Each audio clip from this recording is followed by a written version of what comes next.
Hello guys, welcome back to our module on understanding issues on gender and multiculturalism. So our first submodule was on intersectionality. The second one was in terms of gender equality in the context of women and girls globally and locally. And now we will talk about the issues surrounding non-heteronormative sexualities or the LGBTQIA issues, but we will focus more on the local issues in the Philippines. So for this specific lecture, I will be making use of the report by the United Nations Development Program, which is Being LGBT in Asia, the Philippines Country Report. I noticed that some of you made use of this document as well for your related literature, for your specific advocacy projects.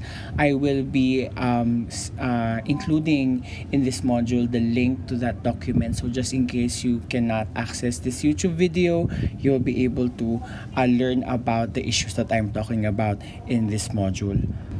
Okay, so let's start talking about the issues and let's begin with legal issues, the presence or the lack of laws to be able to protect LGBTQIA people and to be able to allow them to express their sexuality and gender expressions. Okay, so in the Philippines, it's good to note that homosexual activity is not criminalized in this country.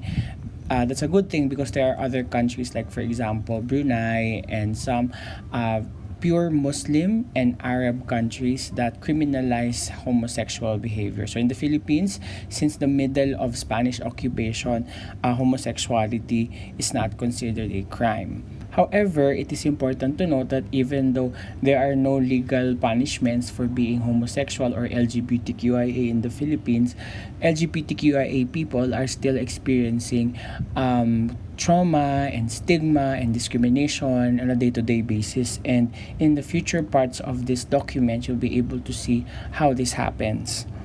And also, there are legal frameworks that attempt to protect LGBTQIA people, like for example the VAUSI law, the Magna Carta for Women and Public Social Workers. These kinds of protect lesbian and those who still identify to be female in terms of their gender. They're also protected by this. And actually, in terms of law that is related to rape, even rape that happens within a lesbian or a homosexual context can also be punishable by law. However, there are also instances wherein enforcers would make use of the law to extort money from LGBTQIA people. So I'll give you an example. There are bathhouses in the city that typically cater for gay men. And of course, when you talk about bathhouses, spas like this, of course, we know that there are sexual relations that are happening there. They're cruising spots as we know it. However, where every time the police raids these bathhouses, these spas, they would make use of the anti-vagrancy law to harass the customers, to extort money from them. If they don't give money to the enforcers would file a case against them using anti-vagrancy law.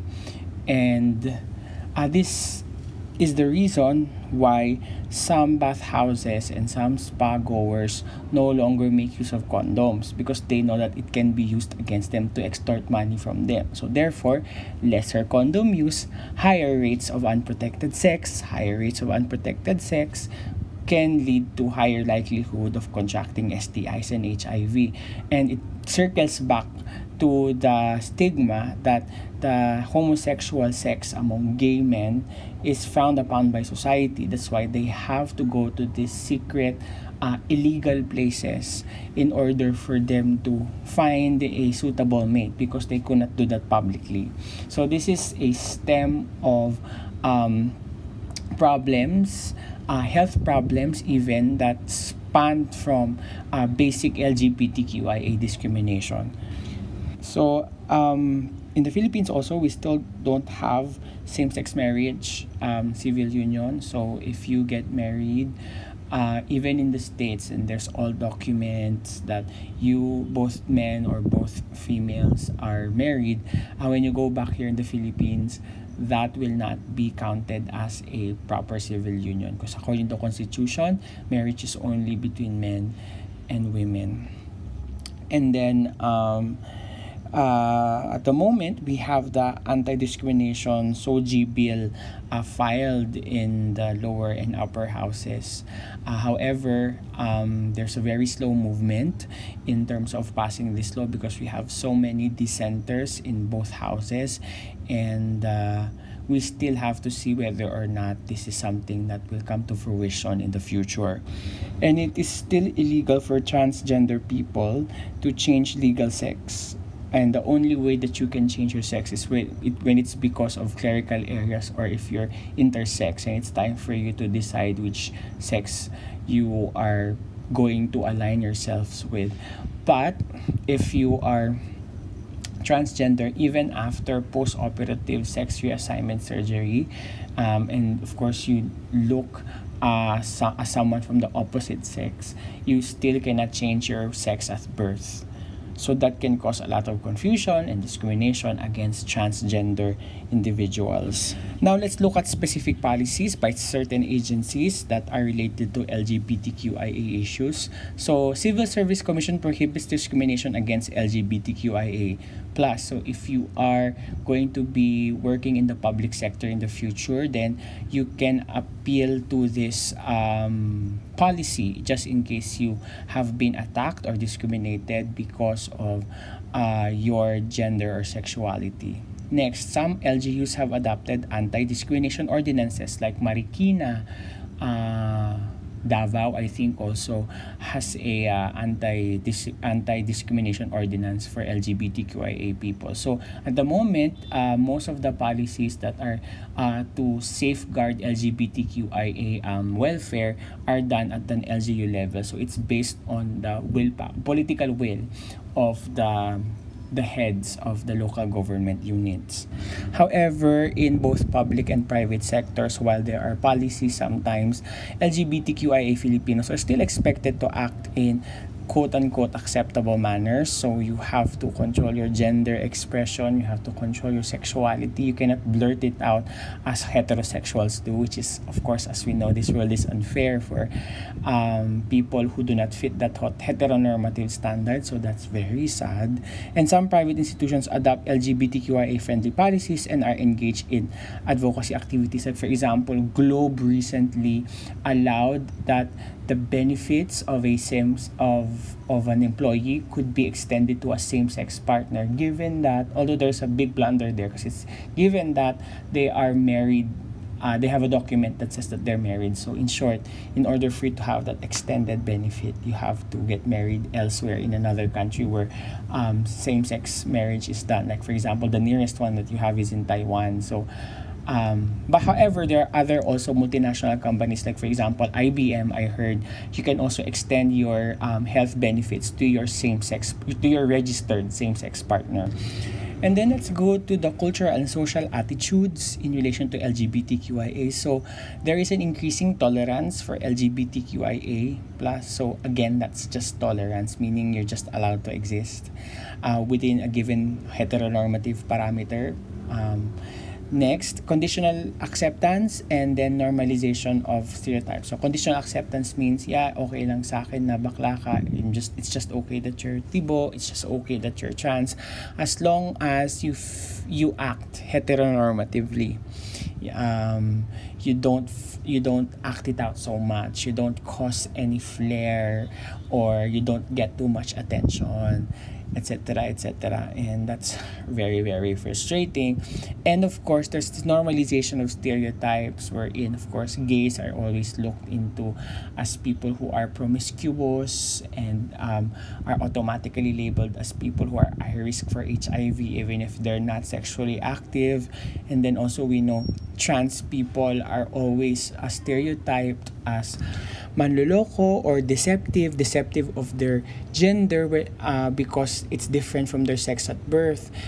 And then bisexual people are always experiencing some sort of erasure, that their sexuality is not accepted as a valid sexuality. Like, they are asked to choose to be straight or gay or lesbian. So these are some of the stereotypes that are still very rampant in our society.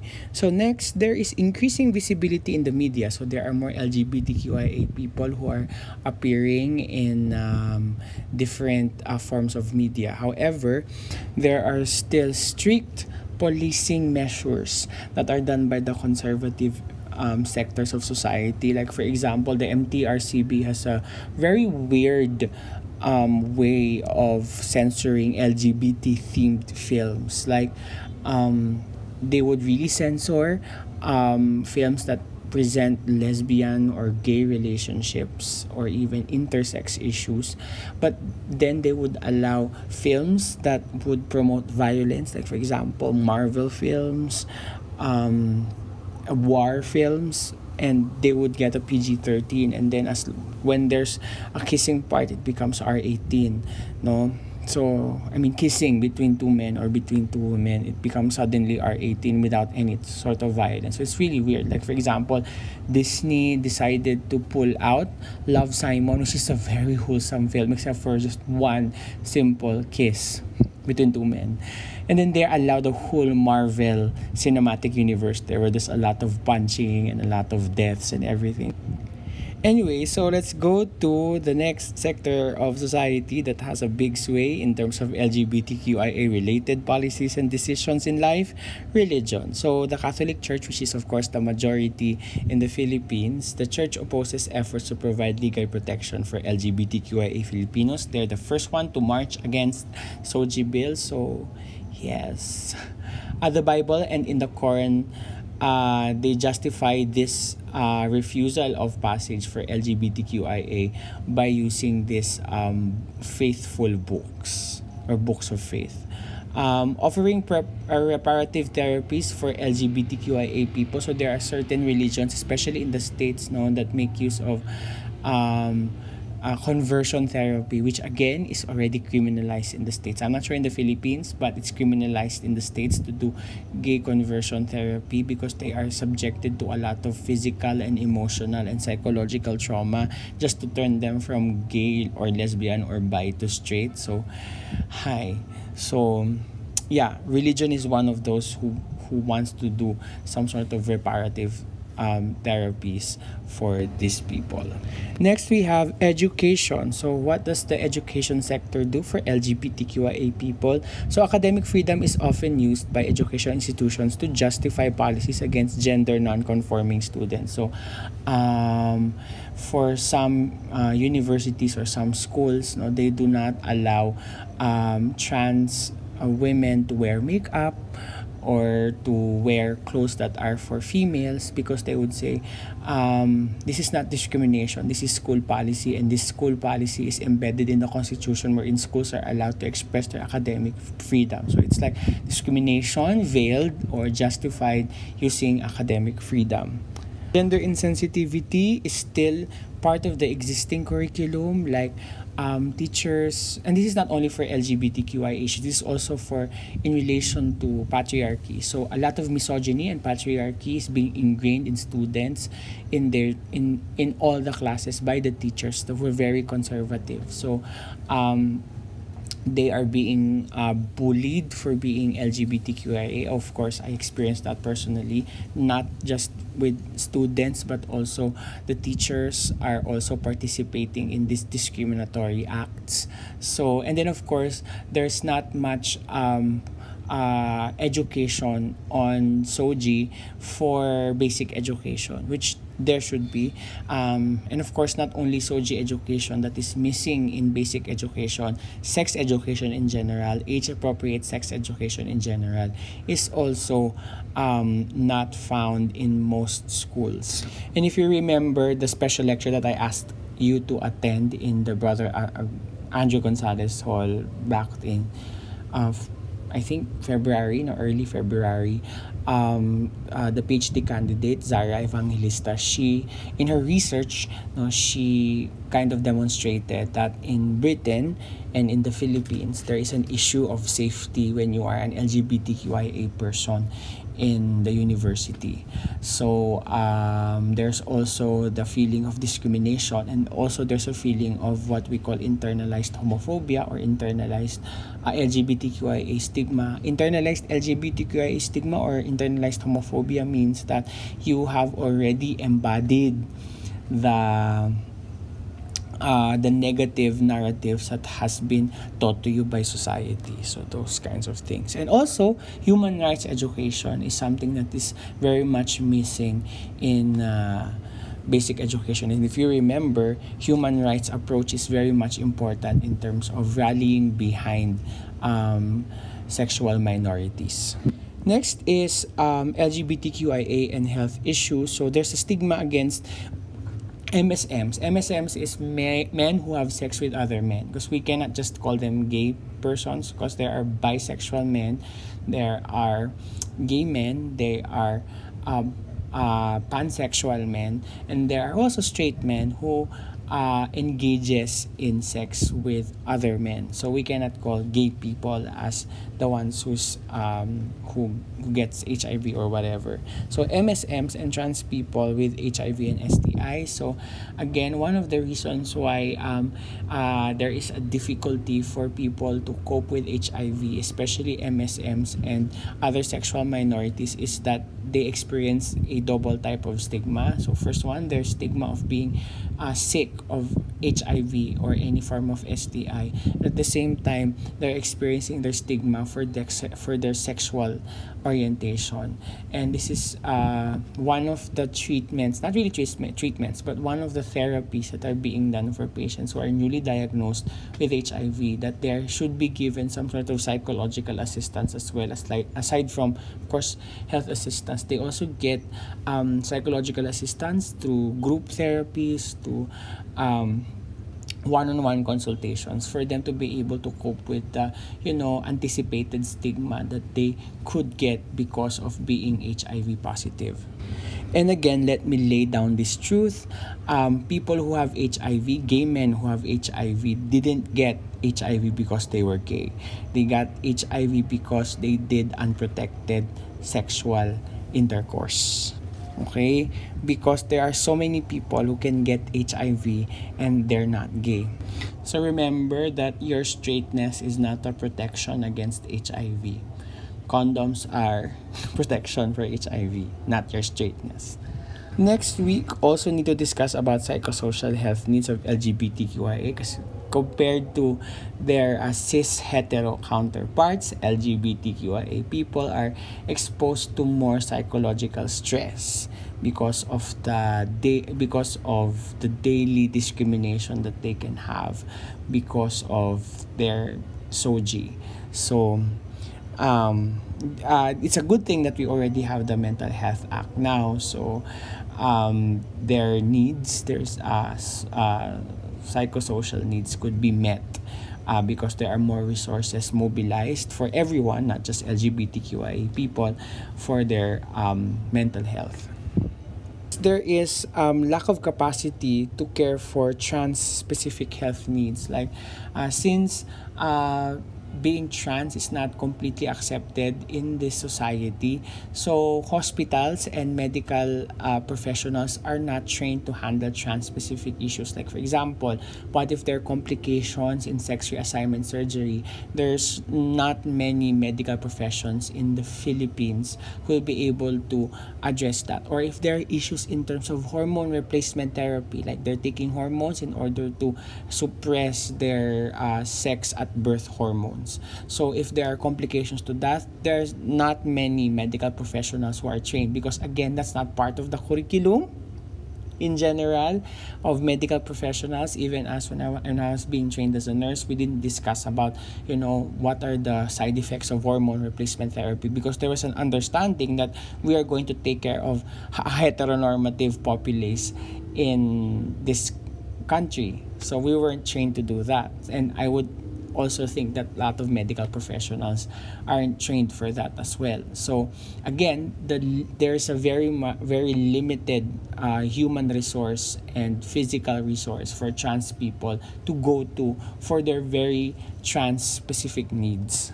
And then, of course, there are discriminatory behaviors of health workers among LGBTQIA plus people. And as a nurse who has worked as a clinical instructor in the hospital before, I've seen this in some nurses and some doctors. They gossip about their patients who are LGBTQIA. They also kind of gossip about their patients when they are having HIV. So, and of course, I also know some issues about HIV testing centers that leak some of the identities of the people who are taking their HIV tests. And of course, there are also hospitals and some health agencies that actually refuse to care for patients that have LGBTQIA related issues. Like for example, I don't know if you remember this issue wherein they were videotaping a surgery wherein they were taking out a spray bottle from the anus of a man, and then they were cheering after they got the thing out. So it was very unprofessional. I think the doctors and the nurses who were involved in that surgery were stripped off of their license. Anyway, let's go now to employment issues of LGBTQIA people. So again, there's discrimination in hiring LGBTQIA people. So some people who are very heteronormative and heterosexist, they do not hire people who are LGBTQIA openly. And then some people really hire them, but for abuse. Like for example, those who let's hire this gay person because he doesn't have a family, so, and that person doesn't have a family, so he can work overtime, parang ganon. So that's abuse. And then we have bullying, abuse, and discrimination in the workplace. So again, this is not only in university or in communities, but also in the workplace. There's a lot of bullying that is done against LGBTQIA people, and one of them is that they're being forced to wear gender-appropriate uniform, and this is something that's discriminatory against trans individuals who would like to express their gender expression that they feel is not related to their sex at birth. Remember having a trans woman friend, and she had to cut her hair because she really wanted to get the job. So that's sad. Next, we have family affairs. So abuse and discrimination actually starts at home for LGBTQIA individuals. So it starts from parents and other family members. And this is not just physical abuse. Sometimes there's also emotional, psychosocial, and even sexual abuse from family members. No clear rights for either spouse in same-sex and transgender heterosexual partnerships regarding hospital and prison visitation. So if you are a same-sex partner of the person and that person gets sick, you can't visit that person, especially if this hospital is very strict in terms of visitors should be family members only. And then they don't have couples who are same-sex couples do not have transfer or joint property rights, so you cannot own rights together. You can have custody for children if you're a same-sex couple, insurance benefits unless your company is progressive enough to allow your same-sex partner to have extended benefits of yours, and then other privileges that married and unmarried opposite-sex couples, same-sex couples usually don't get these privileges. So that's what most of the SOGI bill is trying to look into. That is why we are fighting for same-sex marriage, because same-sex couples cannot own property jointly, and then when one person dies, unless there's a will, the money that they've built together or the wealth that the dead spouse, it cannot be transferred to the same-sex partner. It will go to the family members again because there's no legal legal protection for same-sex couples. So there, sad. Next, we go to media and politics and LGBTQI issues. So, there's increasing representation of LGBTQIA in media. However, more representation is needed, and our representation is so monolithic. Like, the only gay role models that we have is Vice Ganda and OG Diaz and this people who again are just monoliths. No, again, there are so many gender expressions within gayness, within lesbianness, and within other forms of sexual orientations that are not represented on TV. Again, there's no bisexual representation so much, and again, the representations that are given for non-heteronormative identities are always negative, are always target for pity parties, they're always cashed in, and there always is queer baiting. Queer baiting means you are trying to represent a certain show as something that's gay friendly just to get the views and the controversies and the clickbaits or whatever, and that's really sad. Then extension of LGBTQI stereotypes and prejudice through media. So same thing. Trans women in legislation, there's something that we have had in terms of positivity. We now have a trans woman in the Congress, but of course, just having a representation is not enough.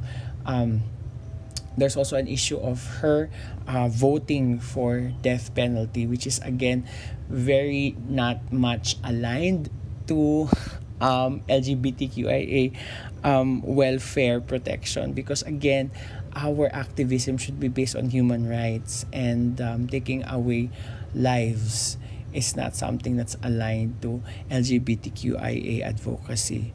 And then in terms of politics, LGBTQIA are refused to join as a party list. So for many years, Ladlad has been trying to nominate itself as a party list, for it to be able to represent itself in Congress, to have an LGBTQIA representation in Congress, but the COMELEC always denies the request. So that's really sad. And then in the Philippines, we have the oldest and largest Pride March, and we'll discuss about this when we talk about LGBTQIA activism later. So there's really so much to say, and it's really sad that I'm not able to discuss this with you in a face-to-face manner, but hopefully if you are sensitive enough and you look around you, look at this world, this very cis heteropatriarchal world, there are so many issues that LGBTQIA face, and there's so much legislation and policy making to do in order for us to protect LGBTQIA people from any form of discrimination, abuse of any form. And I really hope that after this Mulgen class, despite all of this blunders that we are getting because of this COVID-19 situation, you become part of those people who try to rally behind LGBTQIA people, to rally behind equality for women as well. So, but we still have one more module, and this is all about feminism and LGBTQIA activism. So that's going to be our last module before we have our quiz to wrap everything up. So again, stay at home, stay safe, and stay healthy. And I wish you all well. I'm praying for all of you.